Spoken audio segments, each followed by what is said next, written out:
अस्सलाम वालेकुम नाजरीन। हम आज जो है ना वो थोड़ा सा क्रिमिनल साइड पे बात करेंगे थोड़ी सी, और आपको थोड़े से कोई टैक्टिक्स जो है ना वो चंद एक बताएंगे आपको कि एफआईआर में या एप्लीकेशन में किस तरीके से जो है ना वो उसको देखा जाता है और क्या क्या करना चाहिए। देखिए, जो एक दफा एप्लीकेशन किसी एक वकूए की एक दफा दरखास्त जो है ना वो डीपीओ को या एसएचओ को या किसी थाने में या डिस्ट्रिक्ट पुलिस ऑफिसर के पास अगर एक दफा एप्लीकेशन कोई दरखास्त दायर कर दी जाती है तो वो दरखास्त कभी जाया नहीं होती। प्रैक्टिस हालांकि यही है कि आप एक दफा कोई दरखास्त थाने जाती है तो 2-3 दिन बाद ना तो वो बुलाते हैं और ना कुछ करते हैं, और उसके बाद वो कहते हैं जी दाखिल दफ्तर हो गई है।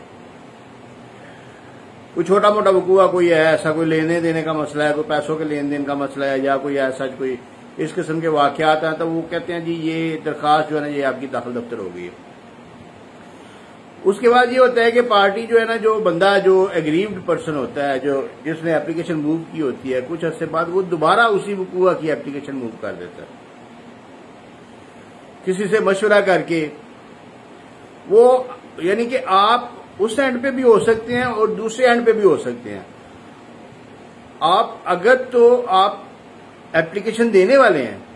तो आपको ये सोचना चाहिए कि जो आपने पहले एप्लीकेशन लिख के दी है किसी वकूए की, उससे चेंज नहीं करनी आपने। क्यों? अक्सर पहले वक्तों में ये होता था कि अगर एक एप्लीकेशन आपने दी है तो पुलिस ने वो थोड़े दिन बाद जो है ना वो 2-4 दिन बाद उसके ऊपर इन्वेस्टिगेशन भी नहीं की, कुछ नहीं किया, वो खारिज होगी जी, खत्म होगी बात।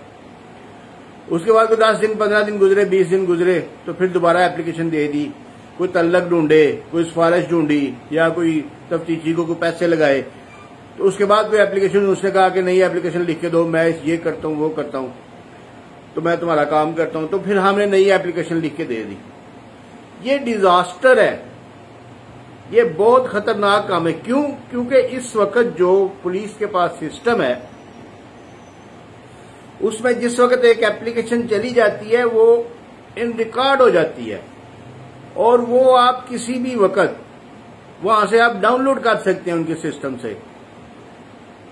मैं आपको इसकी वेबसाइट एड्रेस दे रहा हूं,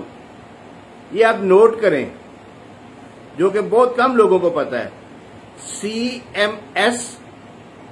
CMS यानी कि कंप्लेंट मैनेजमेंट सिस्टम, cms.punjabpolice.gov.pk। जिस वक्त आप ये वेबसाइट खोलेंगे तो सामने वो लॉगिन इंफॉर्मेशन आएगी, जो कि आपके लिए इररिलेवेंट है क्योंकि आपके पास लॉगिन डिटेल नहीं है। अक्सर भाई ऐसे ही करते हैं तो वो उसको लॉगिन इंफॉर्मेशन देखते हैं कि ये तो लॉगिन करने वालों के लिए जिनका कोई अकाउंट है वही इसको यूज कर सकते हैं, तो वो उसको बंद कर देते हैं। लेकिन नहीं, वो लॉगिन इंफॉर्मेशन से थोड़ा नीचे जाएं, नीचे 2 कॉलम बने हुए हैं, एक लिखा हुआ है कंप्लेंट नंबर और एक उसका मोबाइल नंबर।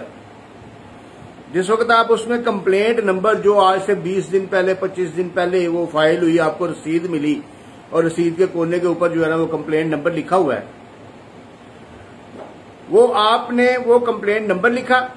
और साथ उस बंदे के जिसने कंप्लेंट फाइल की थी उसका मोबाइल नंबर जो उसने उस वक्त एंटर करवाया था वो लिखा। आपने जिस वक्त क्लिक किया तो वो सारी डिटेल सामने आएगी,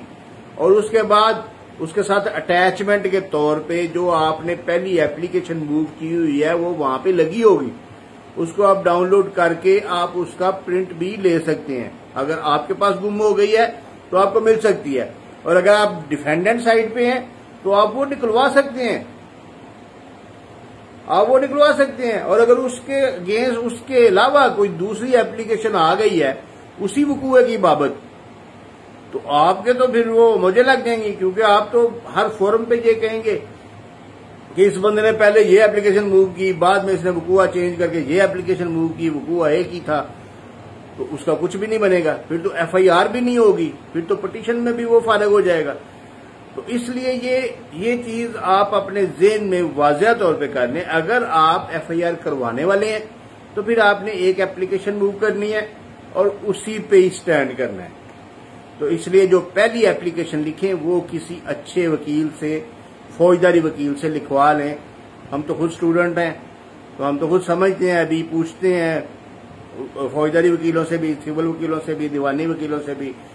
हम अभी लर्निंग करते हैं, सीखते हैं, इसलिए इसमें कोई शर्म नहीं है। अगर आप अपनी बुनियाद जो है ना वो अच्छे तरीके से बनाएंगे, अगर आप अपनी एप्लीकेशन किसी अच्छे वकील से लिखवा लेंगे, तो उसके बाद फिर वो आप एंड तक जो है ना वो आपका हाथ जो है ना ऊपर रहेगा, अपर एंड रहेंगे। लेकिन अगर आप सीधे डायरेक्ट थाने चले जाएंगे और वो मुंशी से कहेंगे कि लिख दे ये वकूआ हुआ है, तो फिर आप समझें कि आपका वो दबड़ दुबड़ जो है ना वो हो गया है और आपके वकूए की कोई ऐसी वैल्यू नहीं रही कि जिसके ऊपर जो है ना वो आपके जो मुल्ज़म है या मुजरम है उनको कोई सजा हो और कानून के मुताबिक आपके हक में कोई फैसला हो। इवन के पिटीशन में भी आपको फिर जो है वो नुकसान हो सकता है। इसलिए इसकी बुनियादी चीज जो है ना, क्रिमिनल सिस्टम की जो बुनियादी चीज है वो आपकी एप्लीकेशन है, क्योंकि आपकी एप्लीकेशन के एन मुताबिक FIR होनी है और फिर FIR के एन मुताबिक उसकी जो है इन्वेस्टिगेशन होनी है। इन्वेस्टिगेशन के बाद जो है ना उसके ऊपर फर्दर जुर्म लगनी है, उसमें दफा लगनी है, उसमें तज़ीरात पाकिस्तान के जो है ना वो उसमें क्लॉजेज ऐड होनी है, उसमें सेक्शंस ऐड होने हैं और उसके बाद फिर उसके मुताबिक ट्रायल होना है, एविडेंसेस उसके मुताबिक आनी है और उसके मुताबिक आपने उसी एप्लीकेशन के मुताबिक जो है ना वो आपने मुजरमों को जो है ना वो सजा दिलवानी है, जो भी करना है। तो लेकिन ये है कि ये इसकी बुनियाद है, तो बुनियाद के ऊपर अगर आप जोर रखेंगे, अगर आप बुनियाद को सही कर लेंगे, बुनियाद के वक्त अगर आप कोई 2, 4, 5 हज़ार रुपया लगा के कोई अच्छी ड्राफ्टिंग करवा लेंगे, अच्छा जो है ना वो वकूआ बनवा लेंगे और उसके बाद उसमें कोई शहादत वगैरह कोई गवाह जो है ना वो डाल लेंगे,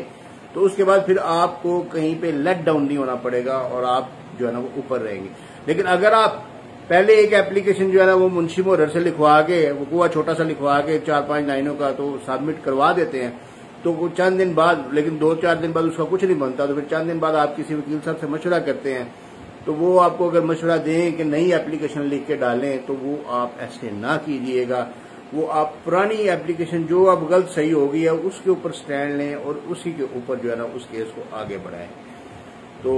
रिक्वेस्ट यही है आज फिर कि वीडियो को शेयर जरूर कीजिएगा, क्योंकि वीडियो शेयर नहीं होती। ये भी एक क्वेश्चन था,